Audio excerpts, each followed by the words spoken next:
What do you truly understand about climate change?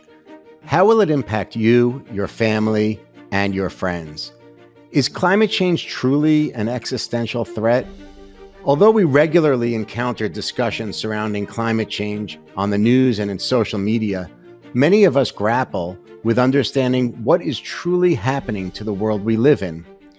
I asked one of the preeminent minds in the space to join me on some future day to provide insight so that we can learn, consider, and act in a reasonable way about this critical issue. The world is not going to end anytime soon, or at least it's not going to end because of climate change anytime soon. Climate change is a very significant problem. It's an existential threat, but it's not an imminent end to the world. My esteemed guest, Dr. Carolyn Kissane, joined me to explain the current actual risks associated with climate change and how it will truly impact our lives, from the homes we live in to the cars we drive, the food we eat, and even the clothing we wear. I don't like to use the word combat because I don't think we will combat climate change, but how we address, how we think about mitigating against climate change and also adapting to climate change. Dr. Kissane drills deeper into the subject matter and presents an in-depth analysis of COP28,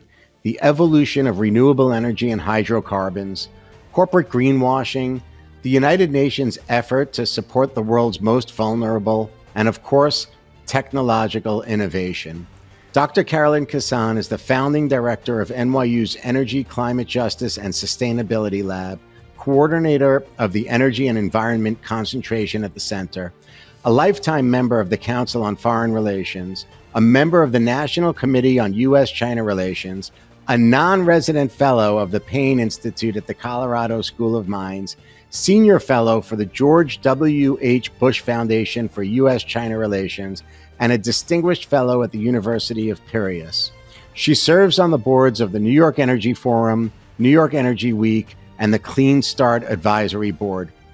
It was truly a pleasure speaking with Dr. Kissane about these critical and important issues surrounding climate change.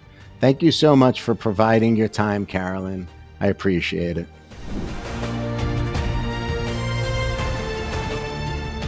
All right. Welcome to Some Future Day, Carolyn. It's great to see you today. I'm thrilled to have you as a guest. Well, Mark, thank you so much. I'm really delighted to be here. It's thank you for the invitation to partake. This is great. Congratulations on starting Some Future Day. It's very exciting. Yeah. So thank you. I appreciate the kind words. Let's start from a macro perspective, Carolyn. There's a lot of doom and gloom as it relates to climate change and topics like this. So my first question to you is, truly macro. Like, is the world ending?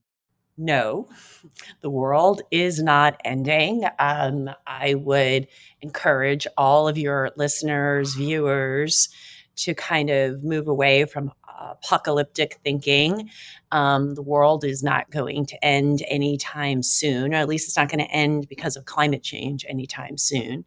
I can't take, intellectual responsibility for other things that could end the world. But climate change is a it's a very significant problem. It's an existential threat, but it's not.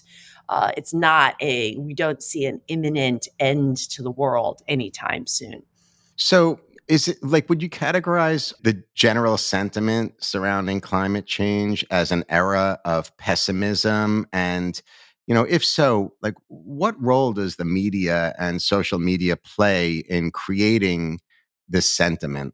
So I think it's two things. So there was a period where there was very little attention to climate change. And then, the science of climate change was, unless you were in that space, in the science, as a scientist, or in the, understanding climate modeling and its impacts on change, in terms of planetary change, you really just, the mainstream never sort of had access to kind of understanding climate change. So that's been a positive, is that there's much more of a attention to climate change. And there's also been a sort of a shift in the accessibility and making the science feel and sound more accessible, so that that people can better understand that yes, climate change is happening. Yes, humans are contributing. Fossil fuel production is contributing.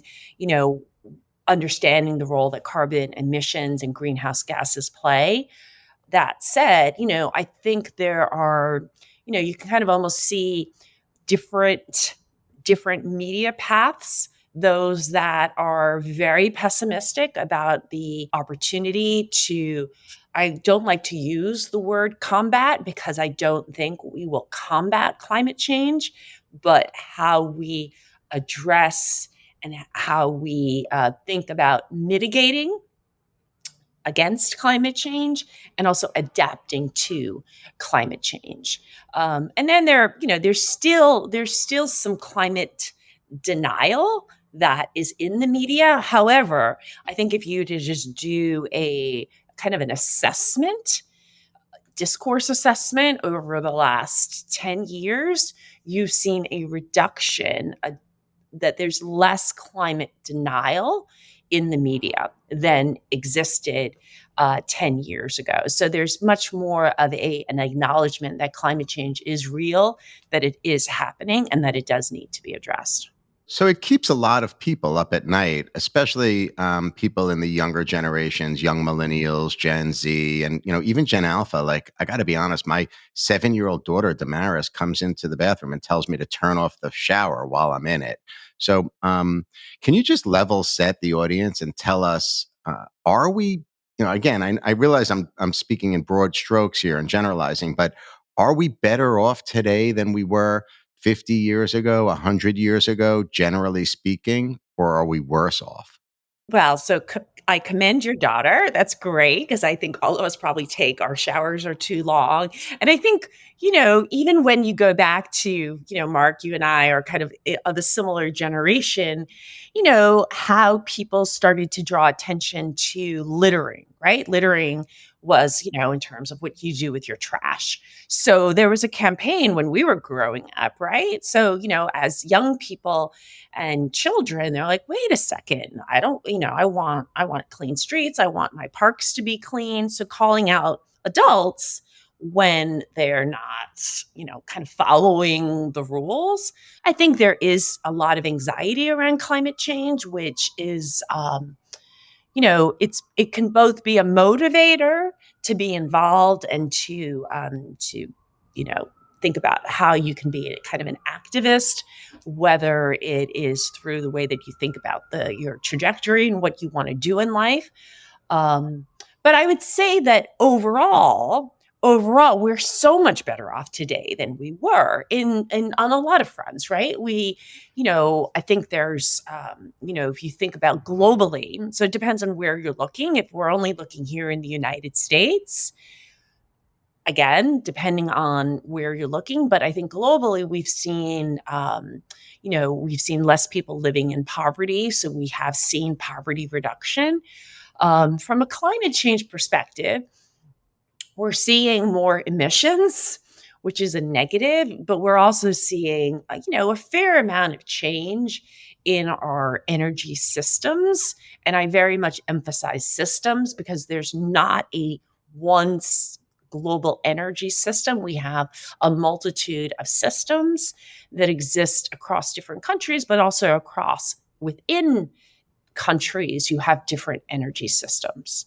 So, Carolyn, when you talk about energy systems, are you talking about the concept of essentially an ecosystem where, let's say, here in New York City, we can use perhaps, just theoretically speaking, in the future, some sort of a blend of energy, wind, solar, nuclear, even maybe fossil fuels, coal. But the idea is that not one particular energy source would stand alone to fuel New York City, but perhaps it's this broader ecosystem. Is that what you're referring to? Yes, absolutely. And right. And so even in the United States, some states are heavy. They still continue to use coal. We don't use coal in New York. We use a lot of natural gas, right? We're trying to bring in wind energy. We use hydropower from Quebec. There's, in terms of some nuclear. So we have there's not one source of energy that powers New York. And again, if you're thinking about, I'm sitting in the East Village. If you go outside and you look at cars, that's for the most part, that's oil, that's gasoline. Where if you're turning on your lights, that's for the most part, it's natural gas. It might be some hydro, some nuclear. So if you're thinking about the electricity system, if you're thinking about the transportation system, you're looking at different sources of energy. If you go to Kentucky, you turn on your lights, it's mostly coal-fired power plants that are helping to, help in that system. So it varies. And some of it is driven by politics, and some of it is driven by availability and accessibility, in terms of what an energy system within a state, within a city, will look like. But generally speaking, fast forward into the future, 10, 20, 30 years out, you think these blended ecosystems are the way that most cities across the nation will be energized effectively? Yeah, so a lot of cities, New York City being one. So whether it be, coming down from the state level, Governor Hochul, but, also Mayor Adams, they have commitments to reduce fossil energy within New York City, within New York State, and replace hydrocarbons with more renewable energy, wind, solar, long storage batteries, hydropower, so that less hydrocarbons and more renewable energy, more less carbon intensive energy.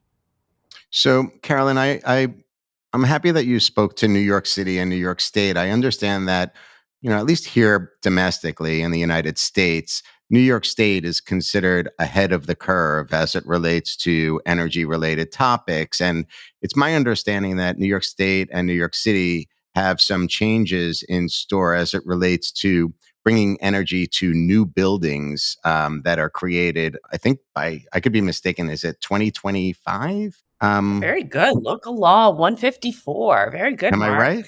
Okay, like I'm not Yes, I'm not yes. reading notes on that. I'm proud of No, myself it's on that one. it's But so what is that exactly? And then what I really want to know is like, are we overzealous as a community? Like, is it feasible for us to implement that level of commitment in such a short period of time? I mean, here we are pushing into 2024 right now. So you raised the topic. So great question.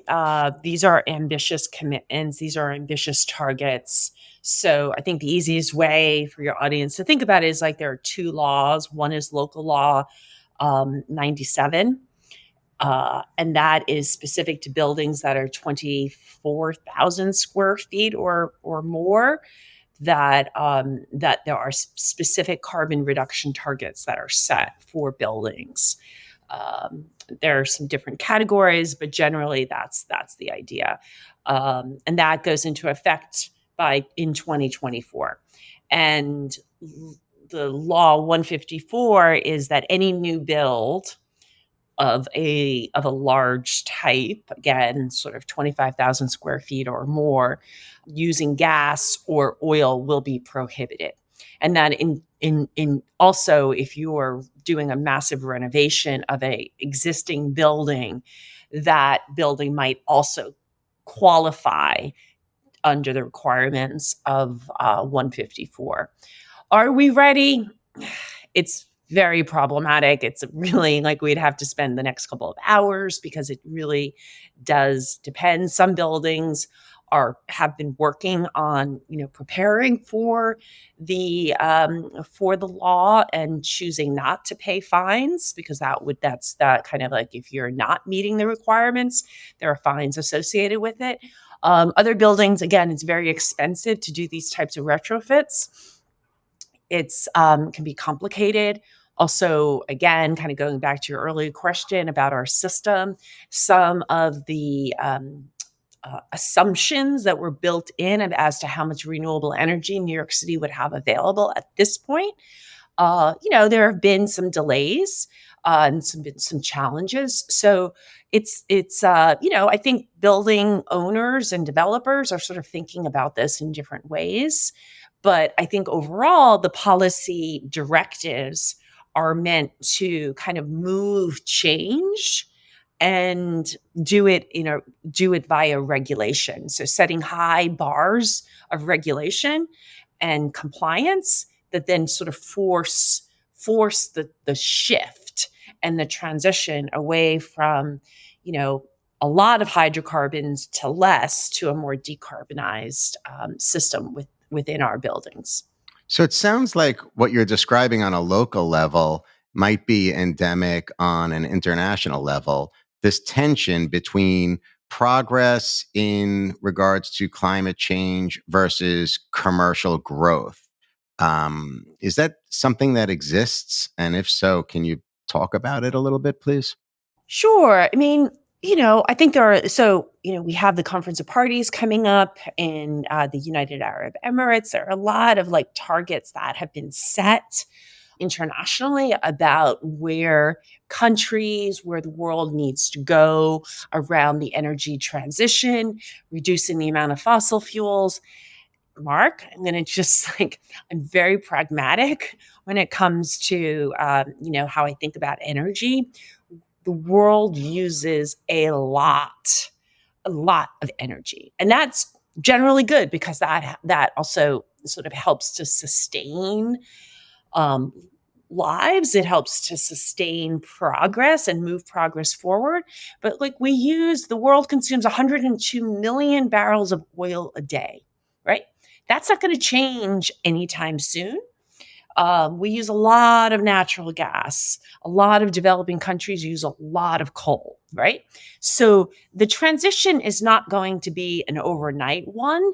And I think that idea, that tension, that if things move too quickly, or I should say, if there's the assumption that things will be in place, that the energy transition will sort of happen in an orderly way, which is, kind of a very positive assumption. However, the reality is that there are many hiccups.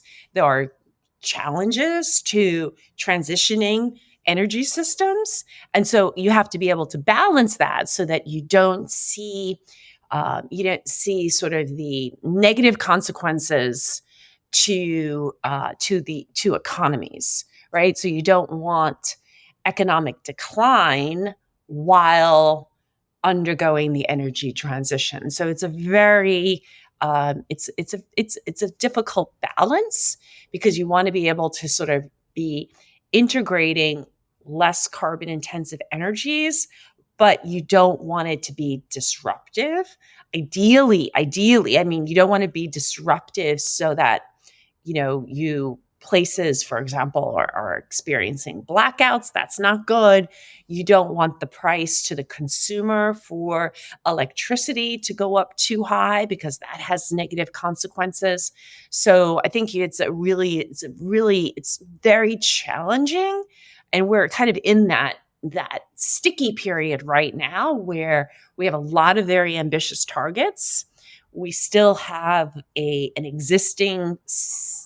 we have existing infrastructure that can't just overnight be replaced.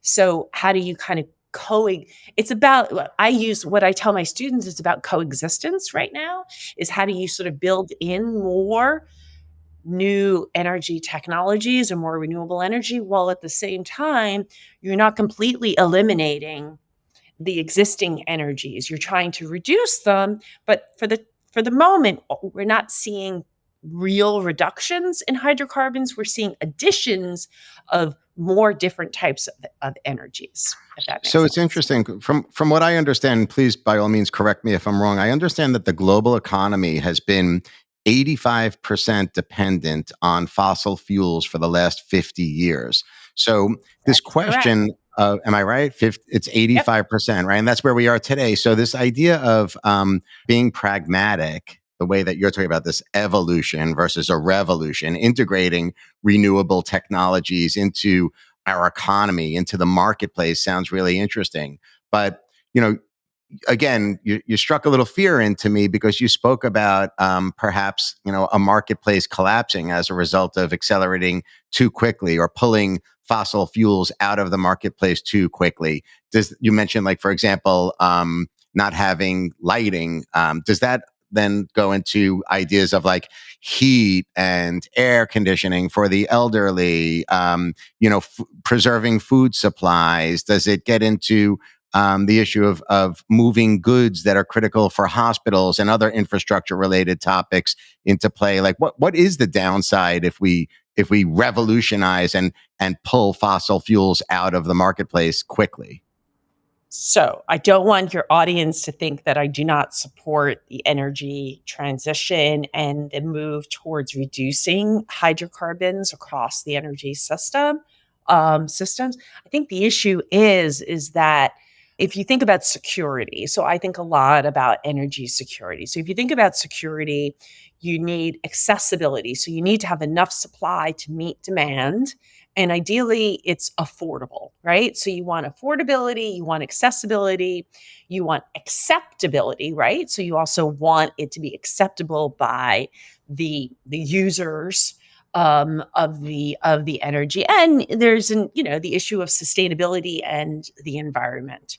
If you were to pull again, 80% plus of global energy still comes from hydrocarbons. If you were tomorrow to take 20% of that energy offline, force it offline, that's going to be disruptive, right? That's absolutely going to be very disruptive if you don't have the alternatives to replace and to do all the things that are currently done with the sources of energies that we have. So that's the part that's the delicate balance. So what's feasible? Like, what's the feasible timeline, Carolyn? I'm sorry to interrupt you, but like, so do you think like by 2050 we can live in a world where it's the end of oil effectively, or like what do you think is a feasible horizon? I have a couple of different takes on that. So I do think by probably about 2035, we will start to see we will start to see that decline overall, maybe even a little bit before 2035, but we will see reductions in the overall demand for oil. For the next few years, we're going to see an increase. And that's not driven by the United States. It's not driven by Europe. It's driven by other developing countries that still are developing economically. They're still sort of thinking about 100% accessibility to electricity. So I don't see zero. I don't see and Mark, all of I tell my students, and it's a great exercise for your listeners, is like, just stop and look around. Like, if you just look around, it is very, very difficult to not find oil, right?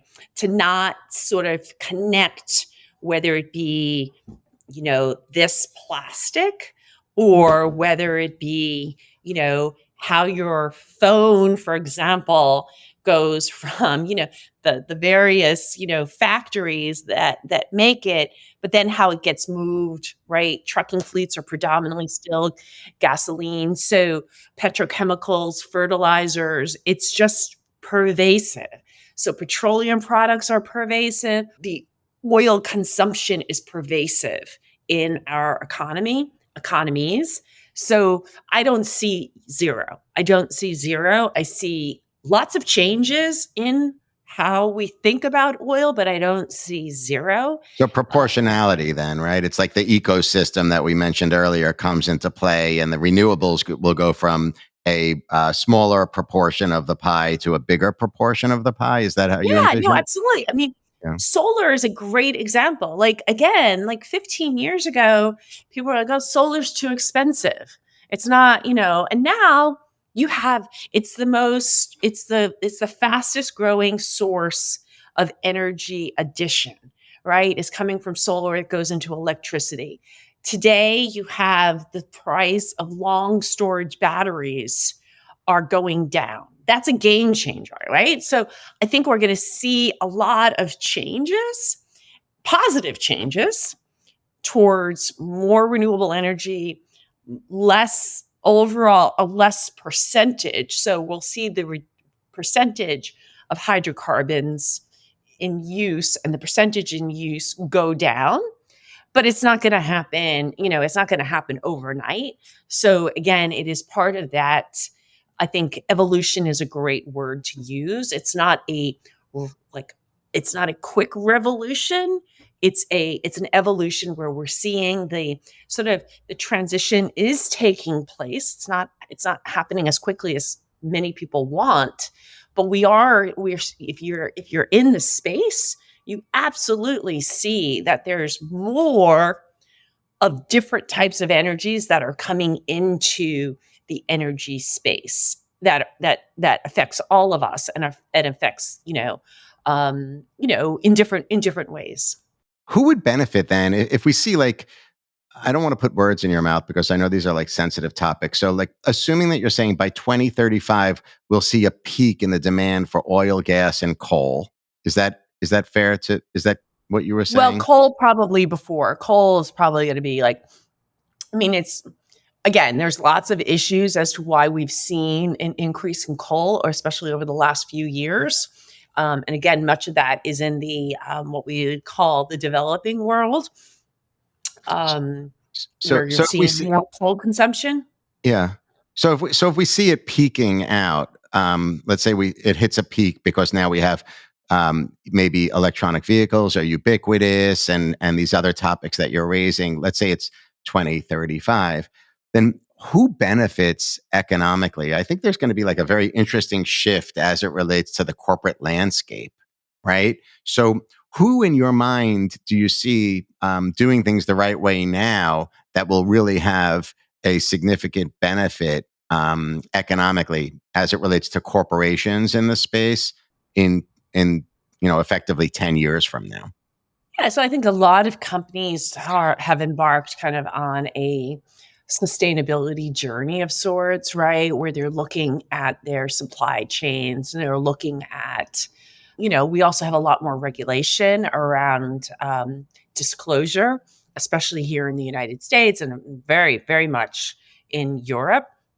So companies are saying, okay, if it's going to be more expensive because of regulation and because of new laws, that reducing the amount of hydrocarbons that get used, reducing emissions across the supply chain is going to be a net benefit, not only for meeting requirements and new regulations, but also reducing some of the insecurity that we can see in the geopolitics of the more traditional energies. Which companies? I mean, again, hey, you know what? This year, the last 2 years, which, 10 years ago, 5 years ago, a lot of people said, companies like ExxonMobil, companies like Chevron, and, these companies were kind of like the going to quickly be the dinosaurs. And we saw that in terms of the S&P, that their positions were in decline. The last 2 years blew that whole idea up. And so you've had some more of the traditional oil and gas companies that have had an excellent 2 years in terms of stock value, in terms of overall corporate earnings. Is that going to be the case 5 years from now? Probably not. But, again, some people didn't see the last 2 years either. So I think it's going to be like, I think you're going to see a lot of like companies that some will sort of have these, moments of like they're on the upswing. And there's just, in the way I look at like Ørsted, I took students to Denmark in 2019. Ørsted is this, really dynamic renewable energy company, focuses a lot on offshore wind. They basically took their whole portfolio, which had been fossil because it was Danish oil and natural gas. They renamed it to Ørsted. And they they said, you know what, the world is moving. We're going to be a leader That's in, fantastic. but this year has been really, really bad for offshore wind. The inflation has hurt offshore wind. Supply chain issues have hurt offshore wind. So Ørsted, which was this kind of like shining light of a company, has seen a reduction in its stock value. It's hit a lot of roadblocks, right? While companies like ExxonMobil are seeing, again, record profits. So I think that's part of the hiccups of the transition, is that you're going to have companies that are going to sort of see these like kind of waves.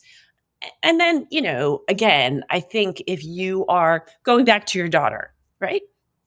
So your daughter clearly sounds like she cares about the planet. Immensely. So as she grows up, right?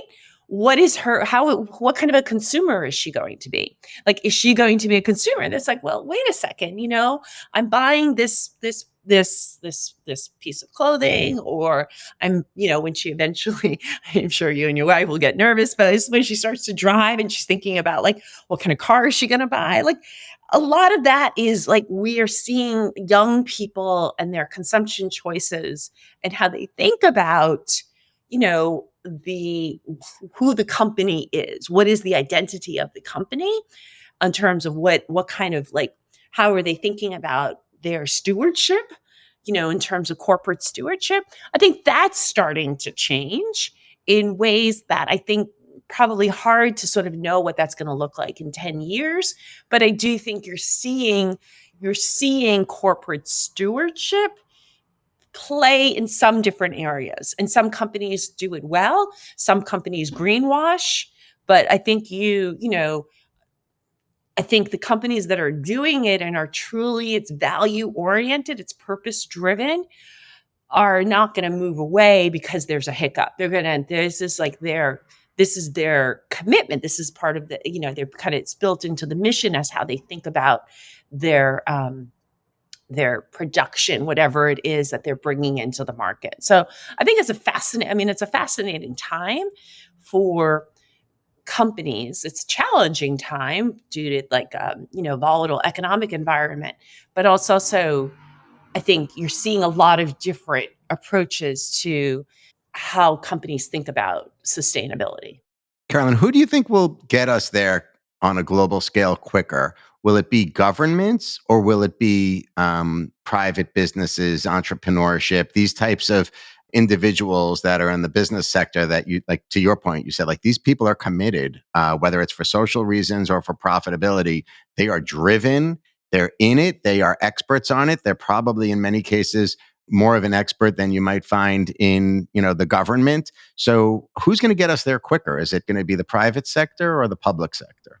I think they need each other. So I think the governments can help by kind of creating a more enabling environment, right? Both on the policy side, but also reducing some of the time lags, right, that it takes. So reducing some of the roadblocks that are in place around moving change forward. So I think governments are really, really important. But I think ultimately, the private sector is critical. So, you need companies that say, okay, you know what, we're gonna build, we're gonna be the developers, and we're gonna be the implementers. We're gonna be the installers of solar energy. We're gonna do, wind. We're gonna sort of like do these things.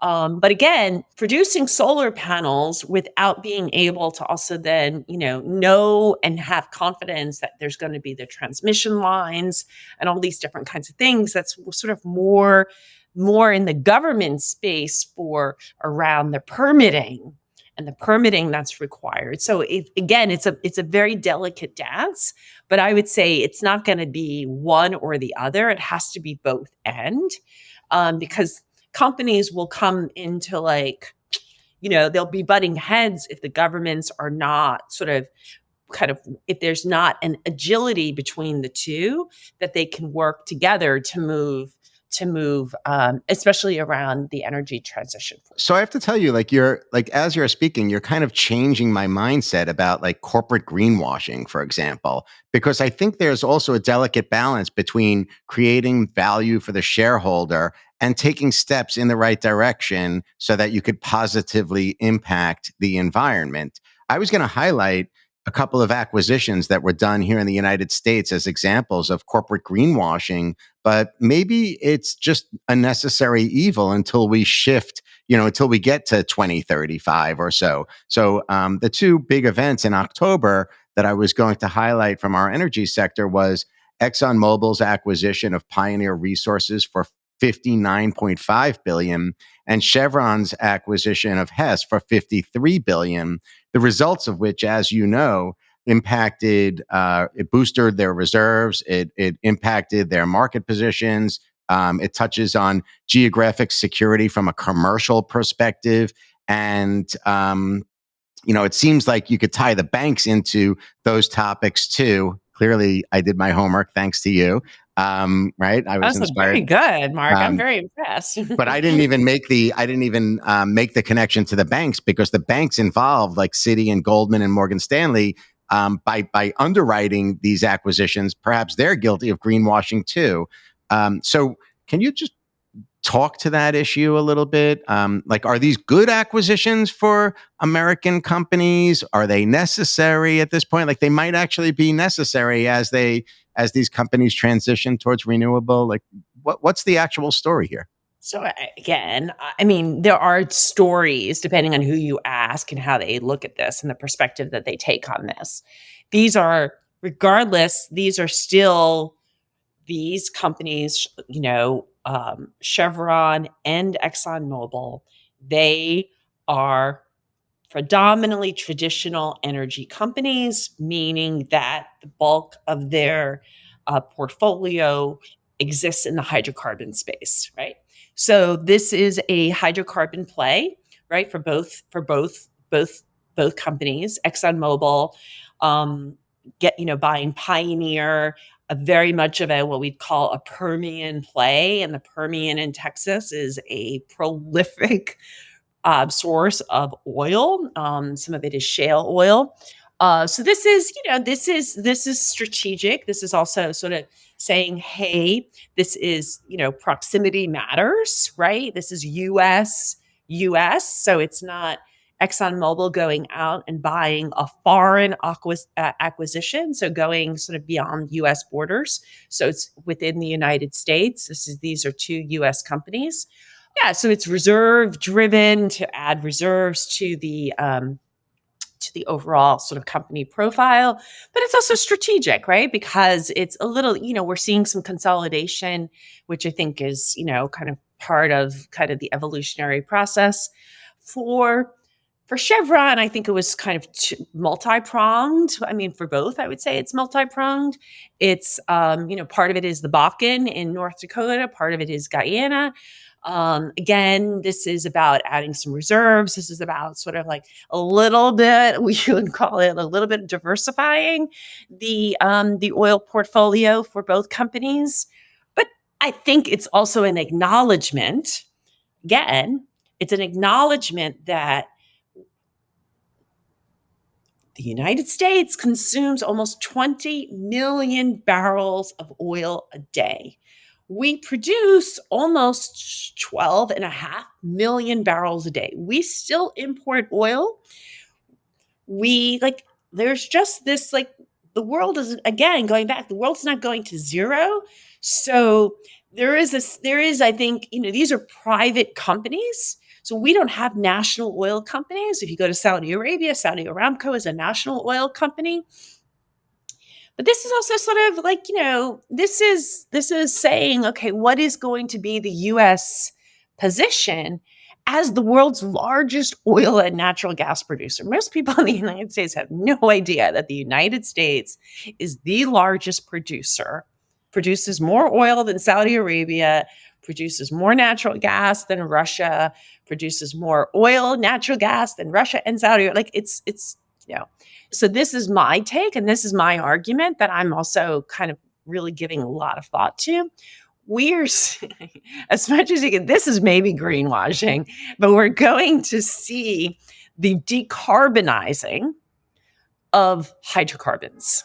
We're not seeing the elimination of hydrocarbons.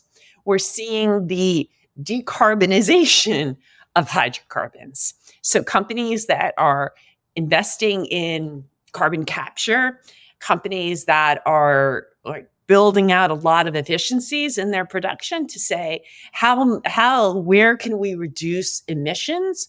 You go to Norway, you go to like Norway's oil production, which is, one of the reasons why Norway is as rich as it is because of their hydrocarbon production. But if you go to offshore oil in Norway, it's being powered by offshore wind, right? Like, so how you have this kind of integration, I think is something that's like, I think we're moving into a very unique, like a very interesting period where we're seeing traditional energy companies, especially the ones that have a bigger sort of name, meaning that they're more recognized, are saying, listen, no one no one wants to live without oil for the time being because it's so integral to our economies. So we'll reduce the carbon emissions and we'll be a better steward as a corporation, kind of responding to demands, responding to sort of shifts in regulation, and responding to, so there's a lot of things that are happening. It's actually really fascinating. I think I was reading about a company based out of the San Francisco area that's doing exactly what you're talking about, like decarbonizing fossil fuels. I think the company might be called Valor. I could be mistaken. It sounds like they're still very early on in the process, but apparently they've received just a ton of funding from private equity and VC firms. It's an American-based company. So, like, if we were able to decarbonize fossil fuels, would the fossil fuels still provide a better source of energy based upon the fact that our infrastructure isn't entirely ready for renewables?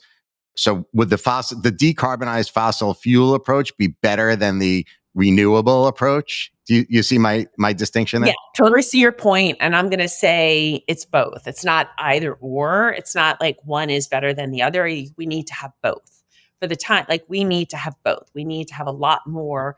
Need to have a lot more renewable energy coming into the picture. We need to have less emissions coming from the hydrocarbon space. Here's the issue, though, and I think this is for your audience. This is the most interesting. Do some of these changes absolve the oil and gas companies from their responsibilities to kind of start to eliminate hydrocarbons? Are we kind of enabling the continued use of hydrocarbons via these different integrated technologies like CCUS and these different things? So it's both like, is it in effect giving them a longer runway? And that's what a lot of critics say, that by not saying, no, you can't purchase Pioneer, and no, you can't purchase Hess, and that the United States should not be approving like the Willow project, and the United States should be, the government should be doing like sort of stopping some of these deals from going forward if the real commitment is to reducing fossil fuels. But then how do United States corporations then compete with like state-owned and like fossil fuel entities? Like, just to segue into COP28 for a minute, because it's basically now. I'm going to read to you a document that was obtained by Politico surrounding the UAE's Sultan Ahmed Al Jaber, who's the president designate for COP28, which is in the UAE. It reads, the United Arab Emirates is using its leverage as an oil producer and host of the upcoming United Nations climate talks to prod some of the world's most secretive state-run oil companies to reduce their greenhouse gas emissions. But the effort has already been dismissed by environmentalists, who have been critical of Sultan Al Jaber, I hope I'm pronouncing his name correctly, the head of this year's climate talks and chief of UAE's national oil company. He has proposed using the sector's deep pockets to clean up petroleum production rather than quickly ditching fossil fuels. So there's like a great example where, maybe it's a little bit of greenwashing, and maybe it's also giving the state-owned oil company a competitive advantage over entities that are U.S. based, like ExxonMobil and other companies like this. So, what do you make of that? So it's a great question. So, the thing about Al Jaber, so he's the CEO of ADNOC, right, which is a UAE, very large, traditional, predominantly hydrocarbon company. But before this, he was the chair of Masdar, which is the world's largest renewable energy company, right? So he, in some ways, is very like, he kind of, it's hard to find someone who kind of has worn both hats so significantly in the energy space.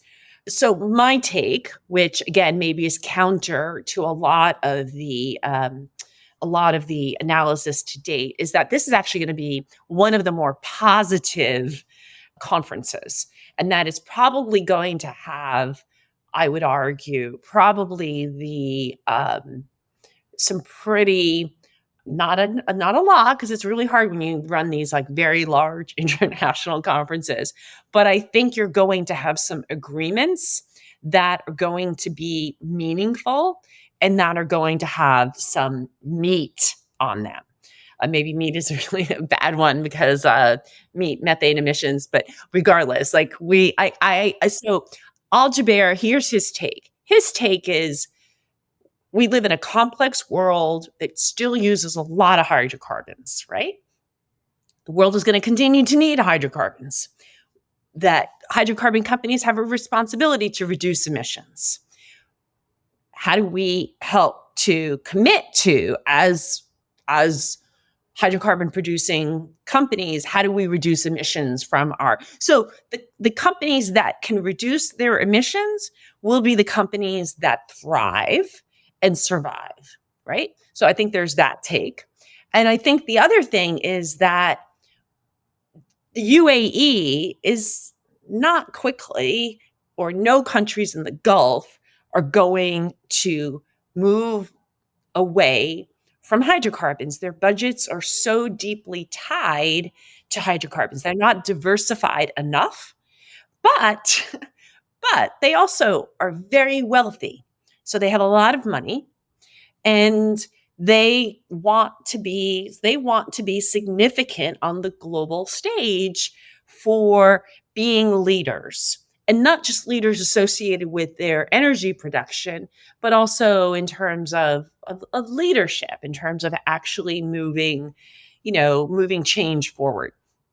So what I think is going to happen in the UAE and what's going to happen in Dubai is Al Jaber, I think last year was the most, you've never had more oil and gas companies represented. This year's not going to be different. You're going to have a lot of energy companies that are going to be in Dubai, in addition to a lot of non-governmental organizations, in addition to all the various countries, the large emitting economies, the small island states, the very vulnerable and very volatile countries that are really impacted by climate change in a way that it's really hard for us to understand. So I think there's going to be a kind of the methane emission pledge that has more on the natural gas side, I think is going to be more firmly put into place.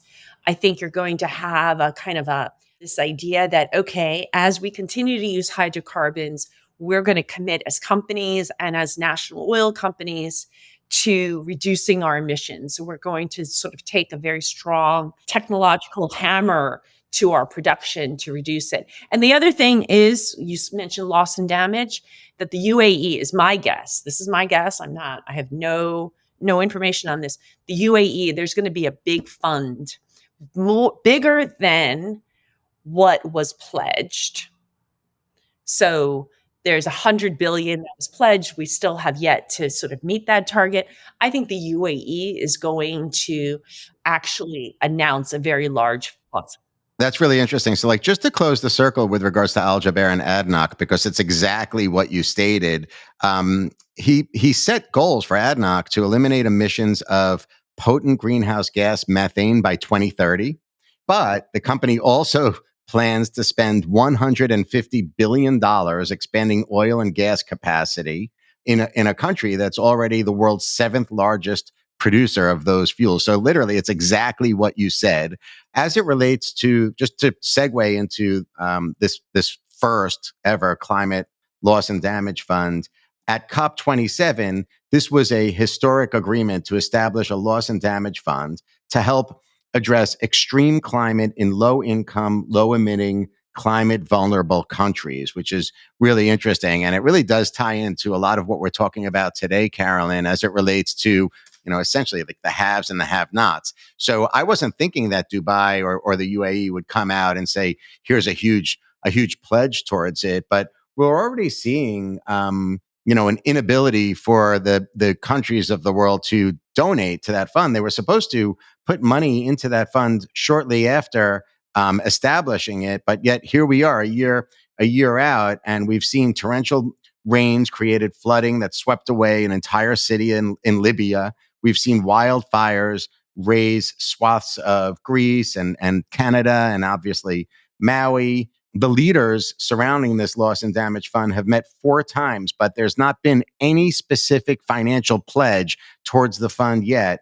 The United States has said, John Kerry has said that we're going to come out and put a significant amount of money into it. The European Union is saying the same, although I know that some elements like the United Kingdom has come out and said like, whoa, we can't afford this anymore. So if Al Jaber and the UAE come out and make this huge pledge towards it, it's really interesting. What do you think the impact will be for these other countries? Will they follow his lead?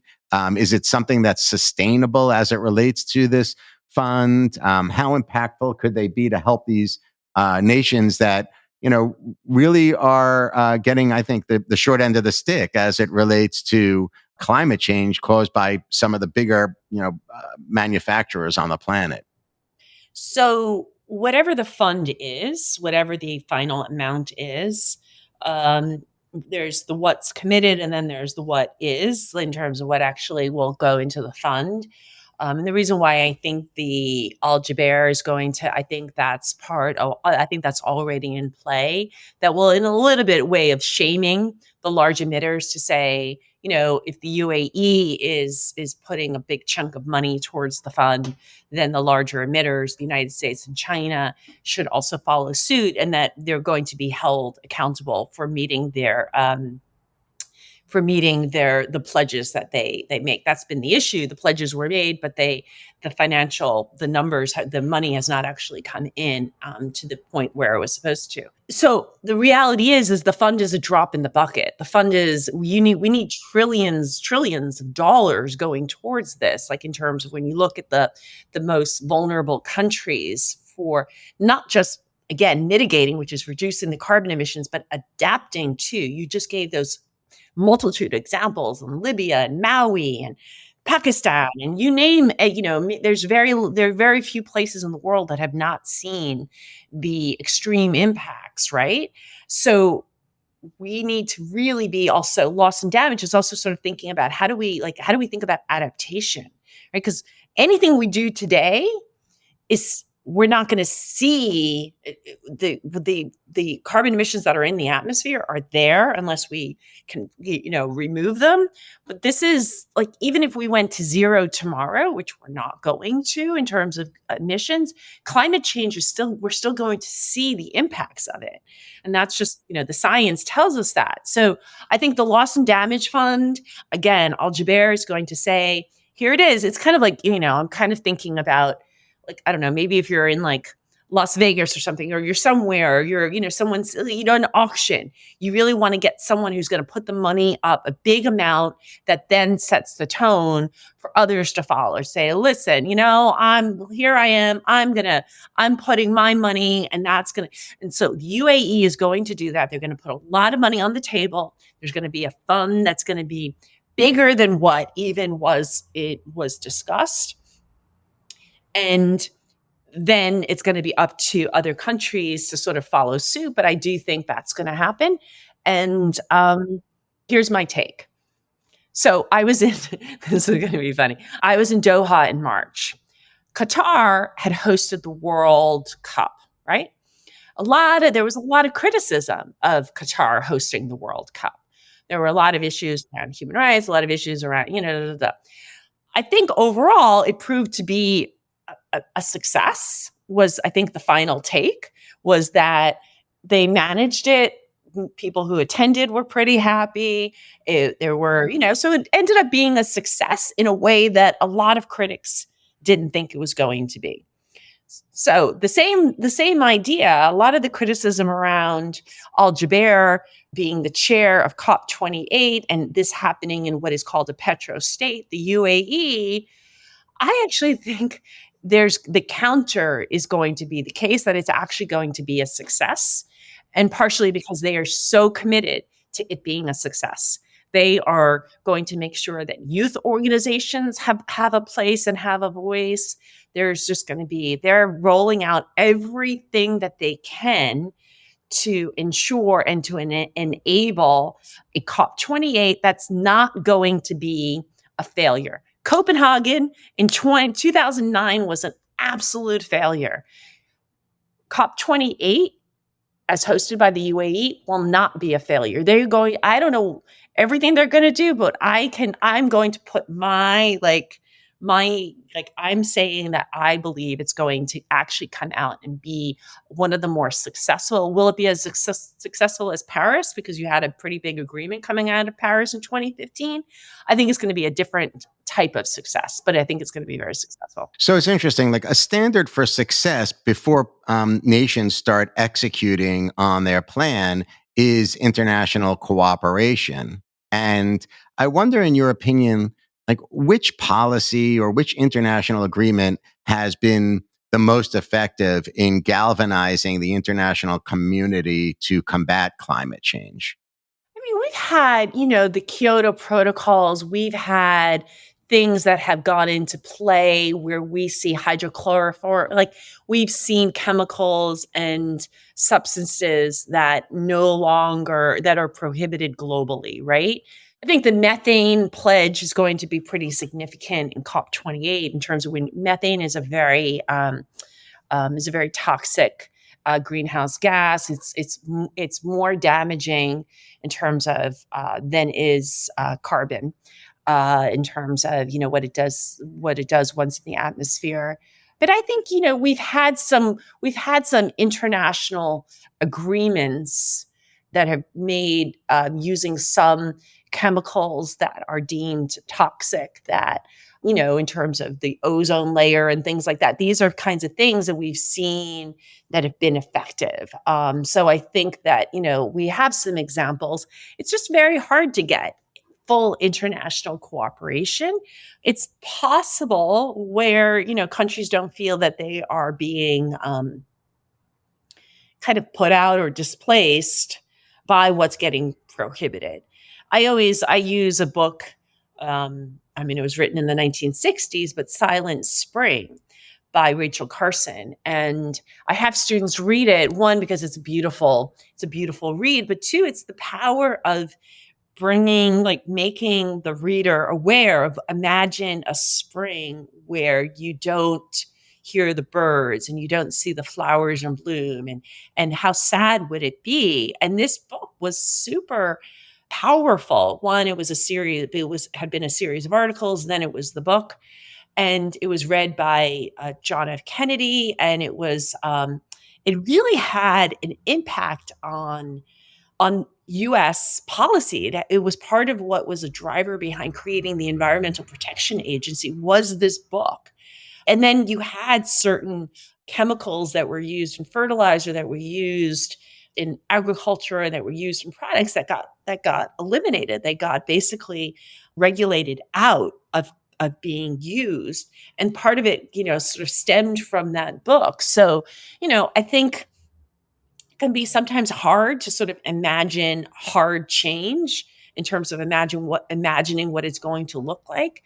But I think we've seen, if you really sort of you've seen different examples where things that were more common 20, 30 years ago, today, you just as a company, you wouldn't do it because it's, there are laws that were put into place that, there's huge costs to if you break that law. So I don't know. I mean, maybe I haven't answered your question, but I remain sort of relatively hopeful.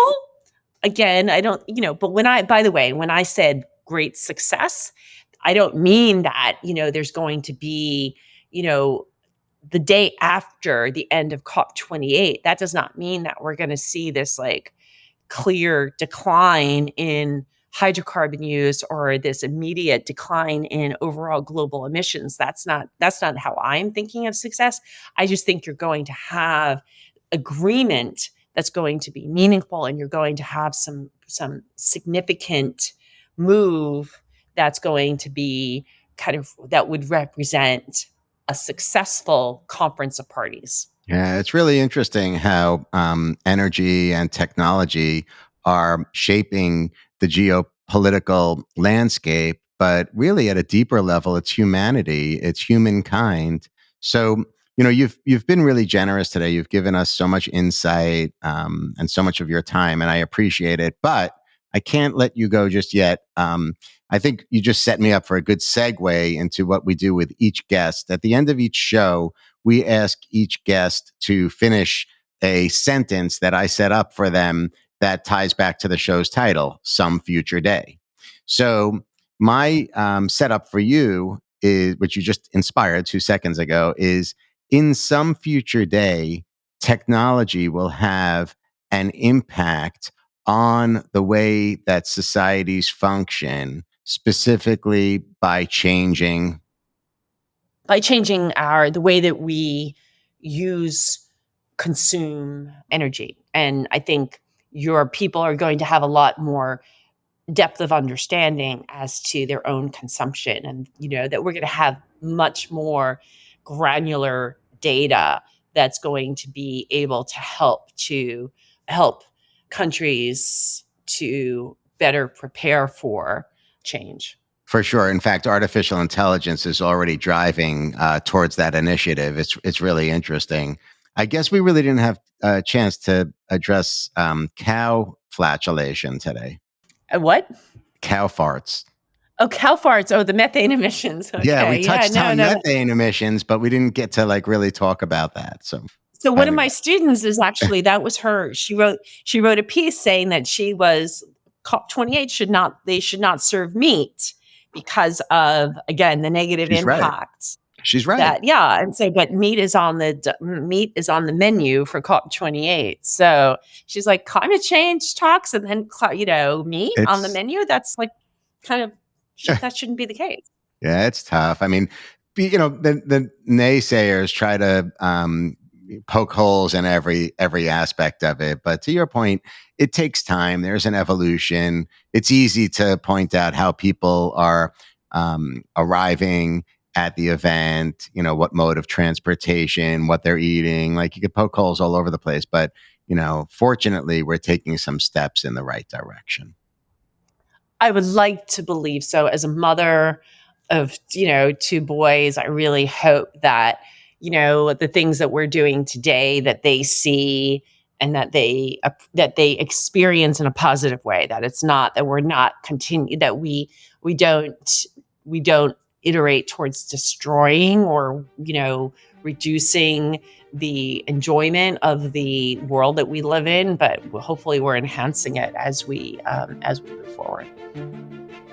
I know your time is very important, so thank you so much for joining me today. For ongoing insight surrounding these important topics, You can join the conversation on my social media channels, including Twitter, Instagram, and LinkedIn at Marc Beckman. And to sign up for my newsletter on Substack, you can find me at marcbeckman.substack.com. To make sure you don't miss a show, be sure to subscribe to Some Future Day across all major platforms worldwide, including YouTube, Spotify, and Apple.